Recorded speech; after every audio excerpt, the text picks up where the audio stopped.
Hello बच्चों, कैसे हो आप सब। आज हम स्टार्ट करेंगे क्लास 10 साइंस में चैप्टर नंबर 12 इलेक्ट्रिसिटी। तो देखो, चैप्टर स्टार्ट करने से पहले अपन कुछ बेसिक कंसेप्ट देखते हैं जो इस चैप्टर को स्टडी करने में हेल्प करने वाले। वैसे अपना जो फर्स्ट टॉपिक है वो है इलेक्ट्रिक करंट, लेकिन उसे समझने से पहले अपन चार्ज के बारे में समझते हैं। तो देखो, कोई भी मैटर या सब्सटेंस जो होता है उसमें दो प्रॉपर्टी उनमें पहले से होती है जिसे कहते हैं इनहेरेंट प्रॉपर्टी। एक होता है उनका मास और एक क्या होता है, चार्ज। मास की वजह से जो सब्सटेंस के पार्टिकल होते हैं या सब्सटेंस जो होता है वो क्या फील करता है, ग्रेविटेशनल फोर्स फील करता है। अपने 9th में ग्रेविटेशन का एक चैप्टर था और उसमें आपने ये फॉर्मूला देखा होगा कि फोर्स निकालने का ये फॉर्मूला होता है G m1 m2 upon are square, जहां m1 और m2 दो ऑब्जेक्ट होते हैं जिनका मास m1 और m2 होता है। और ये जो फोर्स लगता है ये हमेशा फोर्स ऑफ क्या होता है, अट्रैक्शन होता है। क्योंकि ये फोर्स जो मास की वजह से लग रहा है दो ऑब्जेक्ट के बीच में, वो हमेशा ही फोर्स ऑफ अट्रैक्शन है। इसीलिए अपन मास पे कोई लेबलिंग नहीं करते कि भाई मास पॉजिटिव होता है या मास नेगेटिव होता है, अपन सिर्फ मास लिखते हैं। तो मैटर की एक प्रॉपर्टी होती है मास, जिसकी वजह से ग्रेविटेशनल फोर्स लगता है, जिसके बारे में अपन ने 9th में किया था। मैटर की एक और प्रॉपर्टी होती है जिसे क्या कहते हैं, चार्ज। और इसकी वजह से मैटर के बीच में इलेक्ट्रिक फोर्स लगता है। क्या लगता है, इलेक्ट्रिक फोर्स, जिसका फॉर्मूला लगभग इसके जैसा का जैसा ही है। देखो, F की जगह F आ रहा है, नीचे आर स्क्वायर की जगह आर स्क्वायर आ रहा है। जहां दो मास ले रखे थे वहां दो चार्ज ले लेंगे। Q जो है वो चार्ज का सिंबल है, वहां G कांस्टेंट आता है, यहाँ K कांस्टेंट आता है। तो फॉर्मूला क्या हो जाएगा, K Q1 Q2 upon are square. इससे दो चार्ज के बीच में फॉर्मूला निकाला जा सकता है, फोर्स निकाला जा सकता है। देखो मेरी बात सुनो, ये आपको फॉर्मूला याद नहीं करना, ये मैं सिर्फ आपको समझाने के लिए बता रहा हूं कि मास की वजह से ऑब्जेक्ट के बीच में ग्रेविटेशनल फोर्स लगता है और चार्ज की वजह से क्या लगता है, इलेक्ट्रिक फोर्स लगता है। अब जो ये इलेक्ट्रिक फोर्स है ये दो तरीके के होते हैं। एक होता है अट्रैक्शन का, जिसमें चार्ज एक दूसरे की तरफ आते हैं। एक होता है रिपल्सन का, जिसमें चार्ज एक दूसरे से दूर जाते हैं। तो क्योंकि दो अलग तरीके के बिहेवियर शो कर रहे हैं, यही वजह है कि अपन ने ऐसे एज्यूम करते हैं कि चार्ज कितने तरीके के होंगे, दो तरीके के। अगर सिर्फ ये फोर्स इसके जैसे सिर्फ अट्रैक्शन का होता या सिर्फ रिपल्सन का होता तो अपन लिखते हैं कि चार्ज एक ही तरीके का होता है। लेकिन क्योंकि जो इलेक्ट्रिक फोर्स है वो अट्रैक्शन का भी हो सकता है, रिपल्सन का भी हो सकता है। देखो, दो चार्ज एक दूसरे की तरफ भी आ सकते हैं, दो चार्ज एक दूसरे से दूर भी जा सकते हैं। तो ऐसा कैसे हो सकता है, ऐसा तभी हो सकता है जब चार्ज दो तरीके के होते हो। तो इसीलिए चार्ज अपन कितना लिखते हैं, दो तरीके के लिखते हैं, एक पॉजिटिव चार्ज और एक नेगेटिव चार्ज। अगर दोनों चार्ज की वैल्यू सेम है, मतलब नेचर सेम है, दोनों पॉजिटिव चार्ज है, तो एक दूसरे को क्या करेंगे, रिपेल करेंगे। दोनों नेगेटिव है तो भी एक दूसरे को क्या करेंगे, रिपेल करेंगे। एक प्लस का है और एक क्या है, माइनस का, तो एक दूसरे की तरफ क्या होंगे, अट्रैक्ट होंगे। ठीक है। तो मैटर की एक प्रॉपर्टी होती है जिसे चार्ज कहते हैं, जिसकी वजह से उसमें इलेक्ट्रिक फोर्स लगता है। और ये चार्ज जो होता है वो दो तरीके का होता है, एक पॉजिटिव चार्ज और एक नेगेटिव चार्ज। एक जैसे चार्ज, लाइक चार्ज जो होते हैं, या तो दोनों पॉजिटिव होने चाहिए या दोनों नेगेटिव, तो वो एक दूसरे को रिपेल करते हैं। और अपोजिट चार्ज एक दूसरे को क्या करते हैं, अट्रैक्ट करते हैं। अब क्वेश्चन उठता है, ये चार्ज आया कहां से। तो देखो, जब अपन को 9th में ये समझाते हैं कि जो भी एटम, जो भी सब्सटेंस है वो किससे मिलकर बना होता है, एटम से मिलकर बना होता है। Every substance made of atom. और एटम के अंदर भी 3 सब एटॉमिक पार्टिकल होते हैं। एक होता है इलेक्ट्रॉन, एक होता है प्रोटॉन और एक होता है न्यूट्रॉन। इलेक्ट्रॉन पे कैसा चार्ज होता है, नेगेटिव चार्ज। प्रोटॉन पे कैसा चार्ज होता है, पॉजिटिव चार्ज। जनरली क्या होता है, किसी भी सब्सटेंस में जितने इलेक्ट्रॉन होते हैं उतने के उतने ही क्या होते हैं, प्रोटॉन। इसका मतलब जितना नेगेटिव चार्ज उतना का उतना पॉजिटिव चार्ज। तो नेट चार्ज क्या हो जाएगा, जीरो, ना तो नेगेटिव ना पॉजिटिव, क्योंकि दोनों की वैल्यू बराबर है। लेकिन अगर किसी भी तरीके से मैं इलेक्ट्रॉन के नंबर को बढ़ा दूं, अगर इलेक्ट्रॉन ज्यादा हो जाए किससे, प्रोटॉन के नंबर से, तो इलेक्ट्रॉन ज्यादा हुए और इलेक्ट्रॉन पे चार्ज कैसा होता है, नेगेटिव का। इसका मतलब उस ऑब्जेक्ट पे अब कैसा चार्ज आ जाएगा, नेगेटिव चार्ज आ जाएगा। अगर मान लो कि उस ऑब्जेक्ट में इलेक्ट्रॉन कम हो गए तो इनडायरेक्टली कौन ज्यादा हो गया, प्रोटॉन ज्यादा हो गए, बोले तो प्लस का चार्ज ज्यादा हो गया। ऐसे केस में उसके ऊपर कैसा चार्ज आ जाएगा, पॉजिटिव चार्ज आ जाएगा। अब इस वाली चीज से ये प्रूफ होता है कि पॉजिटिव और नेगेटिव चार्ज जो होते हैं किसी भी ऑब्जेक्ट पे, वो किस वजह से आते हैं? इलेक्ट्रॉन के ट्रांसफर होने की वजह से आते हैं। एक ऑब्जेक्ट से दूसरे ऑब्जेक्ट में इलेक्ट्रॉन ट्रांसफर होता है, उसी की वजह से क्या आते हैं? चार्ज आता है। प्रोटॉन ट्रांसफर से कभी भी क्या नहीं आएगा? चार्ज नहीं आता। इलेक्ट्रॉन ट्रांसफर से चार्ज आता है। अब क्या होगा? अगर ऑब्जेक्ट ने इलेक्ट्रॉन गेन कर लिया तो उसके ऊपर नेगेटिव चार्ज आएगा। अगर ऑब्जेक्ट ने इलेक्ट्रॉन लूज कर दिया तो उसके ऊपर पॉजिटिव चार्ज आएगा। ऐसा क्यों? जनरल सीन में क्या होता है, किसी भी ऑब्जेक्ट में जितने इलेक्ट्रॉन होते हैं उतने के उतने क्या होते हैं? प्रोटॉन। जनरली क्या होता है कि जितने इलेक्ट्रॉन होंगे, सपोज करो कि एक ऑब्जेक्ट में 100 इलेक्ट्रॉन है, तो इसका मतलब उसमें 100 ही क्या होंगे? प्रोटॉन होंगे। अगर वो इलेक्ट्रॉन गेन करेगा, इसका मतलब इलेक्ट्रॉन के नंबर बढ़ जाएंगे, और इलेक्ट्रॉन के नंबर बढ़ जाएंगे तो कैसा चार्ज आ जाएगा? नेगेटिव चार्ज आ जाएगा। अगर वो इलेक्ट्रॉन लूज करेगा तो इलेक्ट्रॉन के नंबर घटेंगे। अपन ऐसे भी तो कह सकते हैं प्रोटॉन के नंबर बढ़ गए, और प्रोटॉन के नंबर बढ़ गए तो इसके ऊपर कैसा चार्ज आएगा? प्लस का चार्ज। लेकिन एक चीज हमेशा याद रखें, चार्ज सिर्फ इलेक्ट्रॉन के लूज और गेन करने की वजह से आता है। अगर कोई ऑब्जेक्ट इलेक्ट्रॉन गेन करता है तो उसके ऊपर नेगेटिव चार्ज आएगा। अगर कोई ऑब्जेक्ट इलेक्ट्रॉन लूज करता है तो उसके ऊपर पॉजिटिव चार्ज आएगा। तो ये तो अपन को समझ में आ गया कि ऑब्जेक्ट पे नेगेटिव चार्ज कब आएगा, पॉजिटिव चार्ज कब आएगा। इलेक्ट्रॉन गेन करने पर नेगेटिव आएगा, लूज करने पे पॉजिटिव आएगा। लेकिन कौन सा चार्ज आएगा, मतलब कितना अमाउंट होगा? नेचर तो पता चल गया कि प्लस का आएगा या माइनस का, लेकिन कितना अमाउंट आएगा? तो देखो इसको एकदम सिंपल सा समझते हैं कि एक ऑब्जेक्ट था जिसमें सब कुछ बराबर था, इलेक्ट्रॉन प्रोटॉन बराबर है। अब वो एक इलेक्ट्रॉन और लेता है, इसका मतलब उस पर एक्स्ट्रा कितना चार्ज आना चाहिए? एक इलेक्ट्रॉन जितना चार्ज आना चाहिए। अगर वो 2 इलेक्ट्रॉन लेता है तो उसके ऊपर कितना चार्ज आना चाहिए? 2 इलेक्ट्रॉन जितना चार्ज आना चाहिए। अगर 3 इलेक्ट्रॉन लेता है तो उसके ऊपर कितना चार्ज आना चाहिए? 3 इलेक्ट्रॉन जितना चार्ज आना चाहिए।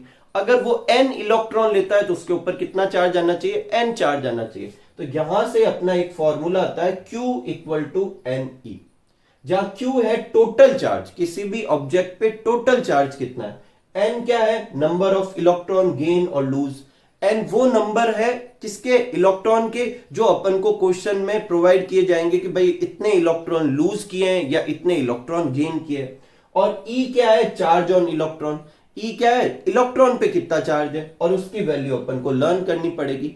1.6 इंटू 10 की पावर -19 कूलम। ये भी आपने 9th में की होगी, नहीं की तो अब याद कर लीजिए। अब इसके आगे प्लस माइनस लगाएगा। प्लस कब लगाएंगे? जब क्वेश्चन में अपन को कहेगा इलेक्ट्रॉन लूज कर रहा है। माइनस कब लगाएंगे? जब इलेक्ट्रॉन गेन कर रहा है। जैसे सपोज करो कि एक क्वेश्चन में मैं देता हूं कि एक ऑब्जेक्ट जो है 3 इलेक्ट्रॉन लूज कर रहा है, उस पे चार्ज बताओ। तो n की जगह तो अपन कितना पुट करेंगे? 3, क्योंकि मैंने क्या बोला? 3 इलेक्ट्रॉन लूज कर रहा है। E की जगह क्या वैल्यू रखेंगे? 1.6 इंटू 10⁻⁻19 रखेंगे। ये याद करनी पड़ेगी। आगे प्लस लगाएंगे या माइनस, क्योंकि क्वेश्चन में मैं कह रहा हूं कि इलेक्ट्रॉन लूज कर रहा है, इसका मतलब आगे क्या लगाएंगे? प्लस लगाएंगे। ठीक है। अब n और e को मल्टीप्लाई कर देंगे। n की वैल्यू थी 3 और e की वैल्यू थी 1.6 इंटू 10⁻⁻19। 1.6 को 3 से कराएंगे तो कितना हो जाएगा? 4.8।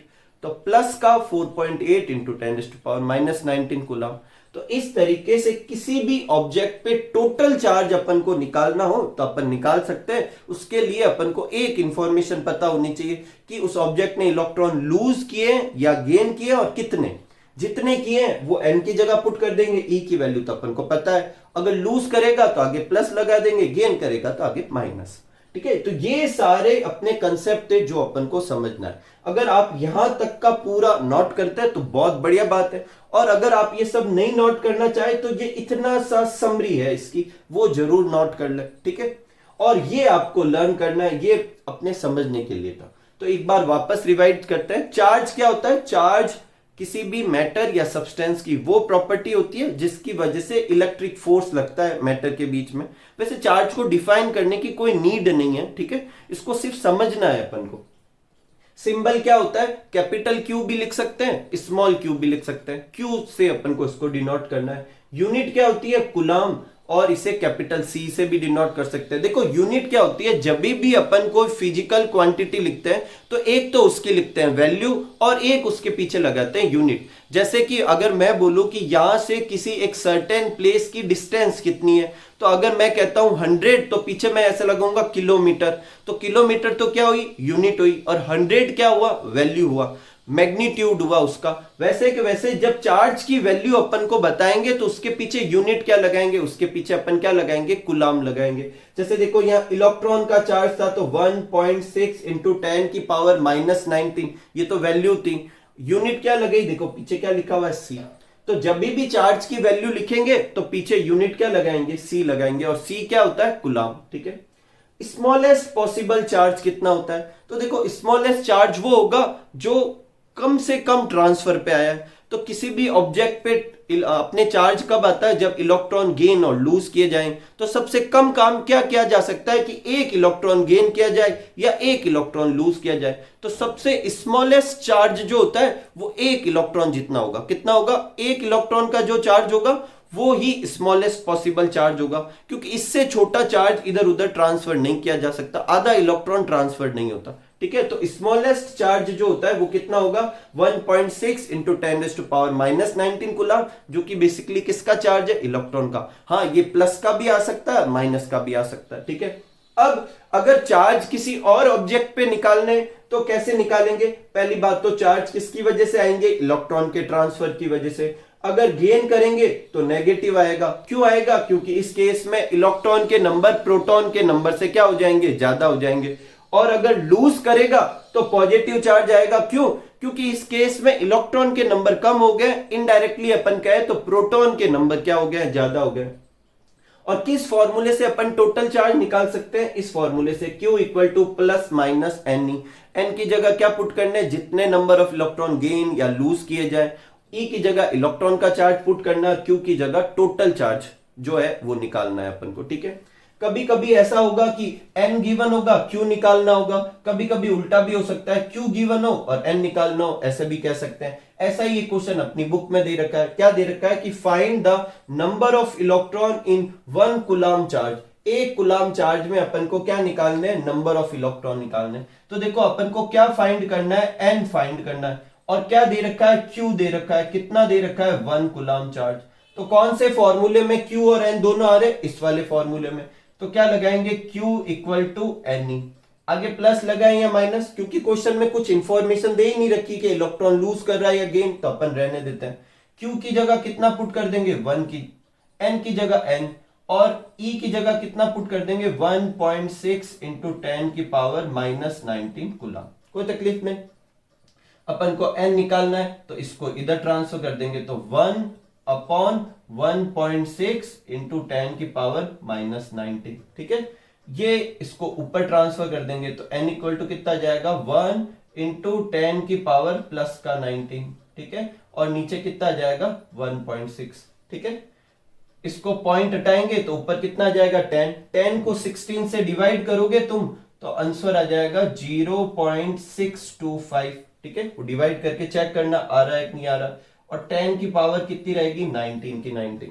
वैसे तो ये आंसर है, लेकिन साइंस में साइंटिफिक वैल्यू जब भी आती है और ऐसे 10 की पावर होती है तो पॉइंट जो है वो पहली डिजिट के बाद में होना चाहिए। अगर आपने अभी तक कोई भी ऐसी वैल्यू याद की है तो उसे गौर करें। जैसे इलेक्ट्रॉन का चार्ज क्या है, 1.6, पॉइंट का आ रहा है पहली डिजिट के बाद में। इलेक्ट्रॉन का मास कभी लर्न किया हो तो ऐसा आता है 9.1 इंटू 10 की पावर -31, तो पॉइंट का आ रहा है पहली नॉन जीरो डिजिट के बाद में आ रहा है। तो यहां पर भी इस पॉइंट को अपन क्या करते हैं, थोड़ा इस तरफ खिसका देते हैं।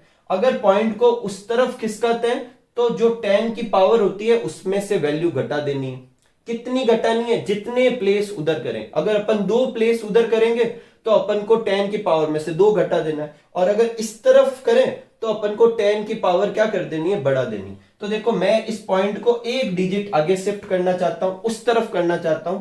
तो याद रखें, ये कहीं नोट कर लें। इस तरफ मूव कराएंगे तो पावर क्या करेंगे, घटाएंगे। इस तरफ मूव कराएंगे तो पावर क्या करेंगे, बढ़ाएंगे। तो मैं इस तरफ कर रहा हूं, क्या कर रहा हूं, ये पॉइंट इधर लिख रहा हूं 6.25, तो 10 की पावर को घटा दूंगा। कितने से घटाऊंगा, कितने डिजिट शिफ्ट करा है, एक डिजिट, तो क्या आ जाएगा 18। अब क्वेश्चन उठता है कि यूनिट क्या लगाएं, तो नंबर की कोई यूनिट नहीं होती, तो इसका आंसर क्या हो जाएगा 6.25 इंटू 10⁻18 इलेक्ट्रॉन ट्रांसफर करने पड़ेंगे अगर किसी ऑब्जेक्ट पे कितना चार्ज लाना है, 1 कूलम चार्ज लाना है। ठीक है, तो एक बार आप ये नोट कीजिए, फिर अपन आगे बढ़ते हैं। ठीक है, आगे बढ़ते हैं और लेते हैं चैप्टर का फर्स्ट टॉपिक, जो कि क्या है, इलेक्ट्रिक करंट। तो देखो पहले आपको इस वर्ड में, ये जो हेडिंग है इसमें दो वर्ड है, एक है इलेक्ट्रिक और एक है करंट, तो इन दोनों का मीनिंग समझना है। देखो यहां करंट जो है वो फ्लो को शो करती है। जैसे अगर कहीं से वाटर फ्लो हो रहा है तो अपन कहेंगे वाटर करंट, अगर कहीं से एयर फ्लो हो रही है तो अपन क्या कहेंगे, एयर करंट। अब यहां पर क्या फ्लो करवाना है अपन को, इलेक्ट्रिक चार्ज फ्लो करवाना है। तो अगर किसी जगह से, एक रफ डेफिनेशन, किसी जगह से इलेक्ट्रिक चार्ज फ्लो हो रहा है तो उसे अपन क्या कह सकते हैं, इलेक्ट्रिक करंट कह सकते हैं। ऐसे कहेंगे कि वहां क्या है, इलेक्ट्रिक करंट।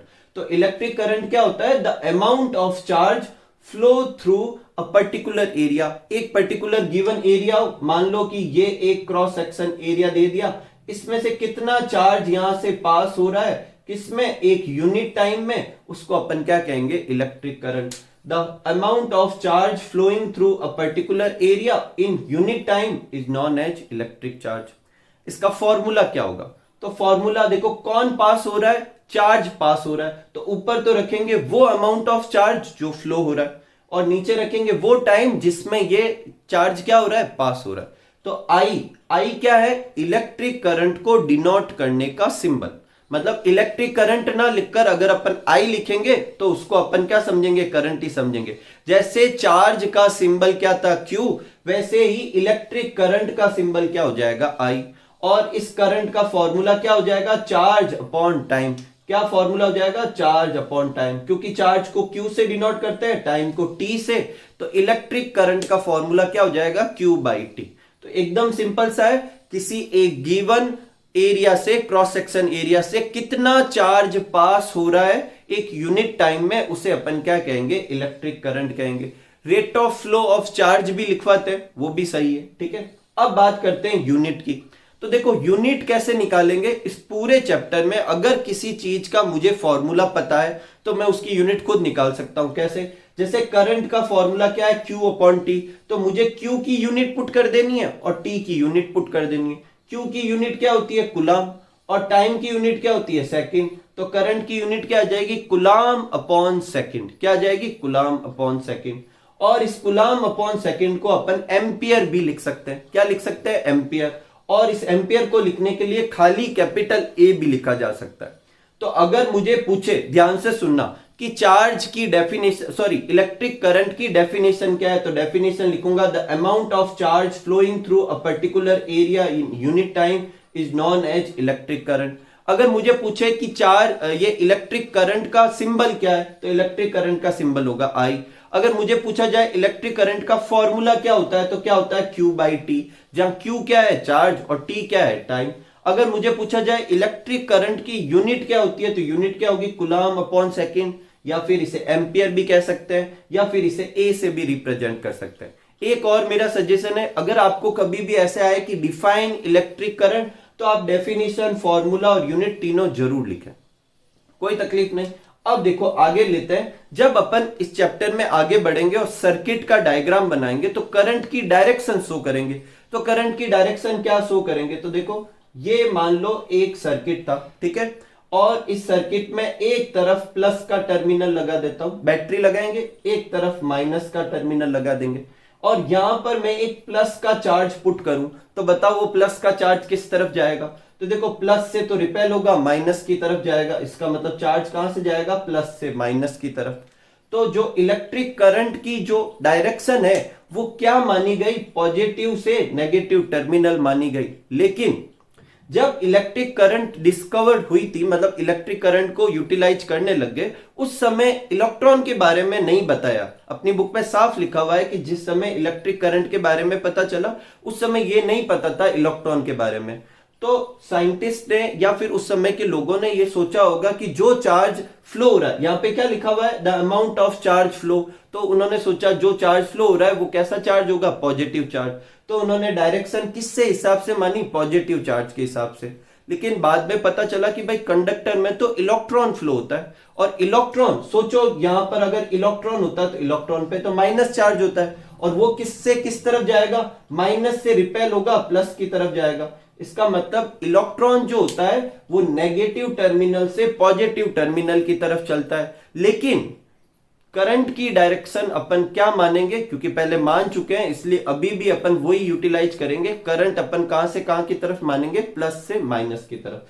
तो अगर डायरेक्शन ऑफ करंट पूछी जाए तो क्या होगी, positive terminal to negative terminal, जो कि किसके अपोजिट है, फ्लो ऑफ इलेक्ट्रॉन के अपोजिट है, क्योंकि इलेक्ट्रॉन नेगेटिव टर्मिनल से पॉजिटिव टर्मिनल की तरफ बढ़ते हैं। लेकिन अगर इलेक्ट्रॉन पॉजिटिव होता तो वो कहां से जाता, प्लस से माइनस की तरफ। यही वजह है कि कन्वीनियंस के लिए अपन ने ये मानी है। एक्चुअल जो करंट होती है वो तो नेगेटिव से पॉजिटिव चलती है, लेकिन जो कन्वीनियंट करंट जो अपन मानेंगे वो क्या होगी, प्लस से माइनस।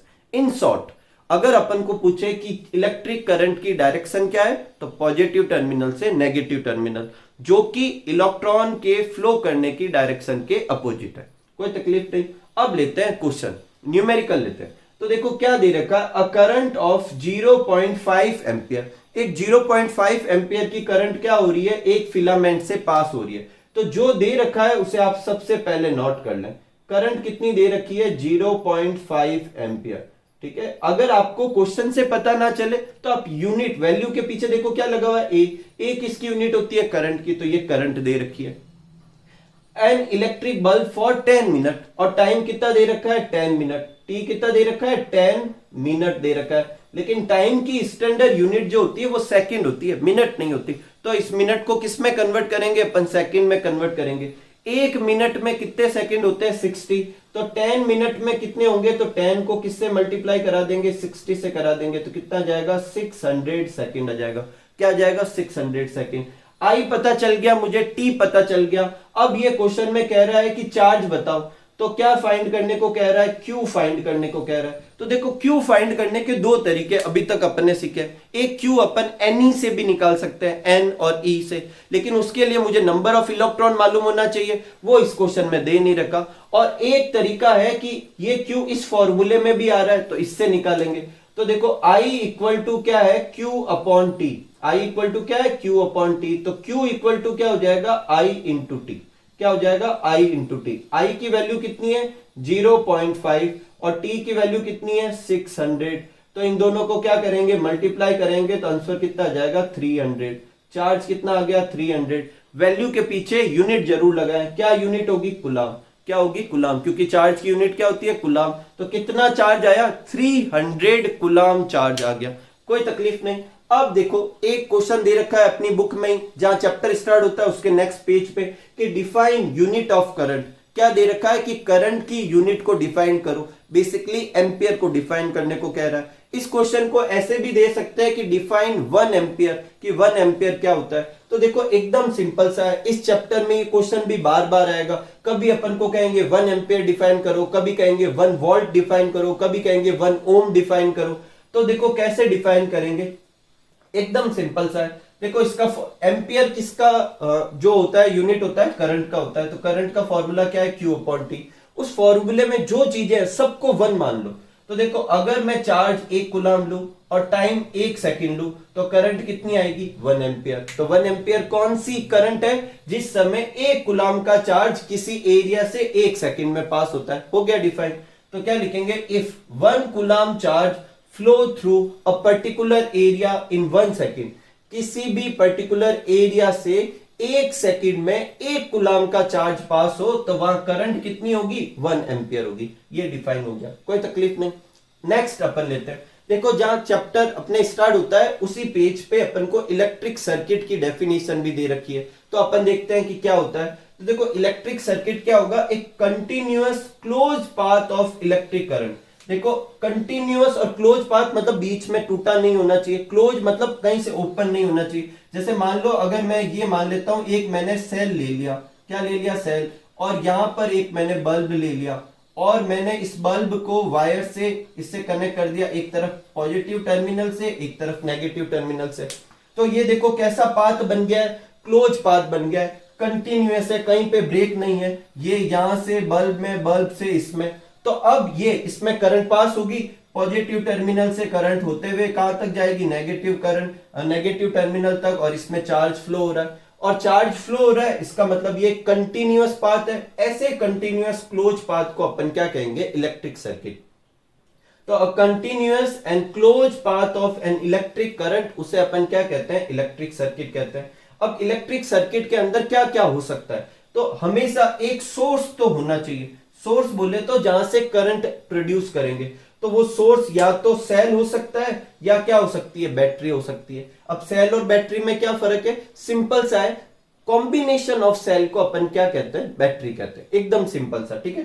तो एक सोर्स ऑफ इलेक्ट्रिसिटी होना चाहिए, उसके बाद कम से कम एक कंपोनेंट तो होना चाहिए, और भी कंपोनेंट हो सकते हैं, जैसे मैंने इसमें क्या बनाया, बल्ब, एक से ज्यादा कंपोनेंट भी हो सकते हैं, लेकिन एक कंपोनेंट तो होना चाहिए। तो an electric circuit contain source of electricity and one और मोर सर्किट एलिमेंट या सर्किट कंपोनेंट, एक से ज्यादा या एक तो सर्किट कंपोनेंट होना चाहिए। क्या क्या कंपोनेंट हो सकते हैं, बल्ब हो सकता है, ठीक है, एमीटर हो सकता है, वोल्ट मीटर हो सकता है, रियोस्टेट हो सकता है, वायर्स हो सकते हैं, स्विच हो सकता है, रजिस्टर हो सकता है, और कोई इलेक्ट्रिक डिवाइस हो सकती है। अब इसमें से कुछ पॉइंट ऐसे दिख रहे होंगे जो आपको नहीं पता चला होगा, जैसे बल्ब आप सब जानते हैं, एमीटर आपको पता नहीं चल रहा, वोल्ट मीटर पता नहीं चल रहा, रियोस्टेट क्या है ये पता नहीं चल रहा, वायर आप सब जानते हैं, स्विच में अभी समझा दूंगा, रजिस्टर क्या है ये पता नहीं चल रहा। ये एक एक चीजें अभी जैसे जैसे ये चैप्टर आगे बढ़ेगा आपके आती रहेगी।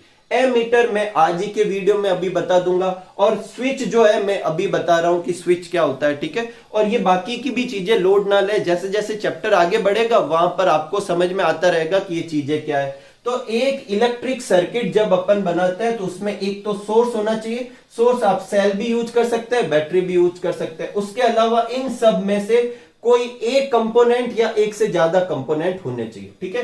अब बात आती है स्विच की, क्या है स्विच, क्या है। तो देखो अगर मैं इस सर्किट को यहां से ब्रेक कर दूं, तो सर्किट को ब्रेक कर दूंगा तो इसमें से करंट पास नहीं हो रही, तो अब मुझे वापस करंट पास करवानी हो तो फिर मैं वापस सर्किट ज्वाइन करूं। इससे अच्छा मैं इन दोनों के बीच में एक चीज लगा दूं, उस चीज को क्या कहते हैं, स्विच। स्विच से मैं क्या कर सकता हूं, सर्किट को ऑन ऑफ कर सकता हूं। एक स्विच जो है कंडक्टिंग लिंक है, इसको ऐसे समझो जैसे यहां तक वायर आया था, फिर ये वायर बीच में से कट कर दिया और ये मैंने बना दिया स्विच, ठीक है। अब अगर मैं इसको प्रेस करूंगा तो ये इसके टच में आ जाएगा, टच में आ जाएगा तो करंट पास होने लग जाएगी। अगर मैं दूसरी तरफ करूंगा, जैसे ही अलग होगा तो सर्किट ब्रेक हो गया तो करंट पास नहीं होगी। तो स्विच की हेल्प से अपन सर्किट को ब्रेक या अपन सर्किट को वापस क्लोज कर सकते हैं, मतलब स्विच ऑन और ऑफ करते हैं ना किसी चीज को ऑन ऑफ करने के लिए। तो स्विच बेसिकली क्या है, a switch makes a conducting link, क्या बनाता है, कंडक्टिंग लिंक, जिसमें से करंट पास हो सकती है। किस किस के बीच में बनाएगा, सोर्स के और बाकी के कंपोनेंट के बीच में। अगर स्विच ऑफ रखेंगे तो वो जो पाथ होता है क्लोज पाथ उसको ब्रेक कर देता है, और अगर स्विच ऑन करता है तो पाथ को एक कंडक्टिंग लिंक प्रोवाइड करवाता है जिससे पूरा सर्किट क्लोज हो जाएगा। तो स्विच की हेल्प से अपन करंट ऑन ऑफ कर पाते हैं, ठीक है। तो एक बार आप ये नोट कर लीजिए, फिर अपन कुछ और पॉइंट है वो भी अपन डिस्कस करते हैं, ठीक है। आगे बढ़ते हैं और देखो एक क्वेश्चन लेते हैं। देखो थोड़ा इंटरेस्टिंग क्वेश्चन है, अच्छे से समझना। क्या दे रखा है कि एक आई करंट जो है एक वायर में क्या हो रही है, पास हो रही है, और ई चार्ज जो है वो चार्ज किसका है, इलेक्ट्रॉन का है। Number of electron in T second आपको बताना है, मतलब एक सर्किट में से आई करंट पास हो रही है और आपको यह बताना है कि टी सेकेंड में वहां से कितने इलेक्ट्रॉन पास हुए। बोले तो नंबर ऑफ इलेक्ट्रॉन अपन को क्या करना है, फाइंड करना है। तो देखो इस क्वेश्चन में अपन को नंबर ऑफ इलेक्ट्रॉन निकालना है, और करंट की जगह अपन को आई सिंबल का ही इस्तेमाल करना है, और टाइम की जगह अपन को टी सिंबल का ही इस्तेमाल करना है, और कह रहा है कि एन निकालो। तो देखो एन निकालने का तरीका तो था Q equal to n e, क्या था, Q equal to n e, और E भी दे रखा है कि E की जगह आपको E ही इस्तेमाल करना है, वो वैल्यू नहीं पुट करनी, ठीक है। तो अब बात उठती है कि Q कहां से लाए, तो सबसे पहले तो अपन Q निकालेंगे। तो कैसे निकालेंगे, देखो I इक्वल टू क्या होता है, Q अपॉन T। तो Q इक्वल टू क्या हो जाएगा, I इंटू टी, क्या हो जाएगा, I इंटू टी। ये अपने आ गया चार्ज। अगर मुझे क्वेश्चन में I और T की वैल्यू दे रखी होती तो मैं यहां पुट कर देता, नहीं दे रखी, इसका मतलब चार्ज कितना है, I इंटू टी, ठीक है, कोई तकलीफ नहीं। अब मुझे क्या निकालना है, एन निकालना है। तो Q का एक फॉर्मूला होता है N इंटू ई, और N निकालने का क्या फॉर्मूला हो जाएगा, Q अपॉन ई। क्या हो जाएगा, Q अपॉन ई। तो N की जगह N ही लिख देंगे, Q की जगह क्या वैल्यू पुट कर दूंगा, IT। ये पुट कर दिया IT, और नीचे क्या आ जाएगा, E की जगह E। ये आ गया मेरा आंसर। तो इस क्वेश्चन का आंसर क्या हो जाएगा, IT अपॉन ई। एक चीज मैं और क्लियर कर देता हूं, अगर क्वेश्चन में वैल्यू दे रखी होती है इन सब की, तो वो मैं पुट करके भी ये क्वेश्चन कर सकता हूं। तो कभी कभी ऐसा हो सकता है कि अपन को इस वाले फॉर्मूले से चार्ज निकालना पड़े और फिर इस वाले फॉर्मूले में पुट करके एन निकालना पड़े। ठीक है, तो निकाल सकते हैं। पहले इस वाले फॉर्मूले में जो आई और टी दे रखा होगा उससे चार्ज निकाल लेंगे, और फिर एन निकालने के लिए जो इधर से चार्ज फाइंड करेंगे वो यहां वैल्यू पुट कर देंगे, और ई की वैल्यू 1.6 इंटू 10⁻⁻19 पुट करके एन निकाल सकते हैं, कोई तकलीफ नहीं। अब एक और चीज कि सर इस क्वेश्चन में क्यों नहीं किया ऐसा, क्योंकि इस क्वेश्चन में वो कह रहा है कि करंट को आई लेना है, चार्ज को ई लेना है और टाइम को टी लेना है। तो अगर ये सब माने तो नंबर ऑफ इलेक्ट्रॉन ये हो जाएंगे, कोई तकलीफ नहीं, एकदम सिंपल सर। ठीक है, अब देखो आगे एक चीज, अभी देखो जो अपने सर्किट में कंपोनेंट की लिस्ट बनाई थी उसमें से एक चीज थी एमीटर। मैंने क्या बोला, एक एक करके सारी चीजें आएगी। तो आज अपन एमीटर को समझते हैं। एमीटर, तो देखो ध्यान से सुनो, इसमें क्या वर्ड आ रहा है, देखो एक तो ए आ रहा है और एक क्या आ रहा है, मीटर। मीटर का मतलब मेजर करना, ए मतलब करंट मेजर। क्यों, क्योंकि ए किसकी यूनिट होती है, करंट की यूनिट होती है। तो a device by which we can measure electric current, ऐसी डिवाइस जिससे अपन इलेक्ट्रिक करंट की वैल्यू का पता कर सके। एक सर्किट है, उसमें आपने एक मीटर लगा दिया, वो एक रीडिंग दे रहा है, मान लो वो मीटर जो है 2 रीडिंग दे रहा है, इसका मतलब 2 एम्पियर की करंट है। ठीक है, तो एमीटर से अपन क्या बता सकते हैं, सर्किट में इलेक्ट्रिक करंट की अमाउंट को बता सकते हैं। एक और चीज, अगर ये कंडक्टर है जिसमें से करंट पास हो रही है और अपन को मेजर करना है कि इस कंडक्टर में कितनी करंट हो रही है, तो इस कंडक्टर के आगे या पीछे अपन क्या पुट करेंगे, एमीटर पुट करेंगे। इसे कहते हैं सीरीज में पुट करना। तो एक एमीटर को हमेशा सीरीज कॉम्बिनेशन में लगाया जाता है। किस में लगाया जाता है, सीरीज कॉम्बिनेशन में। अब ये सीरीज के बारे में अपन और डिटेल में आने वाले लेक्चर्स में करेंगे। इसी चैप्टर में आपको सीरीज और पैरेलल कॉम्बिनेशन समझाए जाएंगे, वहां पर आपको और अच्छे से समझ में आएगा। अभी ऐसे समझ लो कि डिवाइस के जस्ट आगे लगाना है। अगर मैं ऊपर लगाऊं या नीचे लगाऊं तो उसे पैरेलल समझेंगे। हालांकि ये रफ डेफिनेशन है, लेकिन आगे अच्छे से क्लियर होगी। तो जो एमीटर जो होता है वो क्या होता है, ऐसी डिवाइस होती है जिससे करंट मेजर की जाती है, और इसे सर्किट में हमेशा क्या लगाना है, सीरीज में लगाना है। ठीक है, कोई तकलीफ नहीं। अब आज के लेक्चर पे बेस्ड कुछ क्वेश्चन देख के जा रहा हूं, ये क्वेश्चन आपको सॉल्व करने। जो सॉल्व कर ले आप कमेंट में इनके बताएं कि ये आंसर आए थे या नहीं आए थे। तो देखो पहला क्वेश्चन ये है कि what charge flow through a wire in 1 hour. एक तो टाइम दे रखा है, करंट दे रखा है, अपन को चार्ज निकालना है। बस इतना याद रखना कि टाइम को अपन को किस में कन्वर्ट कर देना है, सेकंड में कन्वर्ट कर देना है। सेकंड क्वेश्चन है कि कैलकुलेट इलेक्ट्रिक करंट, इसमें आई फाइंड करनी है। चार्ज दे रखा है, टाइम दे रखा है, अगेन टाइम 2 मिनट दे रखा है, उसे सेकंड में कन्वर्ट कर देना। और तीसरा क्वेश्चन है find the number of electron lose by a surface if it has इतना चार्ज। ठीक है, तो ये तो चार्ज दे रखा है, अपन को एन निकालना है। ई की वैल्यू आप जानते ही हैं, तो ये वाला फॉर्मूला लगा देना, Q equal to n e. Q की जगह वैल्यू पुट कर देना, ई की जगह पे ई का चार्ज पुट कर देना, एन निकल जाएगा। ठीक है, तो ये प्रैक्टिस करें। जो सॉल्व कर ले आप मुझे टेलीग्राम पे सेंड करना, मैं देखता हूं कि आप करते हो या नहीं करते हो, या फिर आप कमेंट में लिख के बताएं कि सर हमसे हो गया या नहीं हो गया। ठीक है, तो मिलते हैं अगले वीडियो में जिसमें अपन पोटेंशियल डिफरेंस के बारे में और सर्किट डायग्राम के बारे में अच्छे से देखेंगे। तब तक आप सब लोग खूब सारा हार्डवर्क कीजिए, खूब खुश रहिए, खूब मस्त रहिए। Thank you for watching.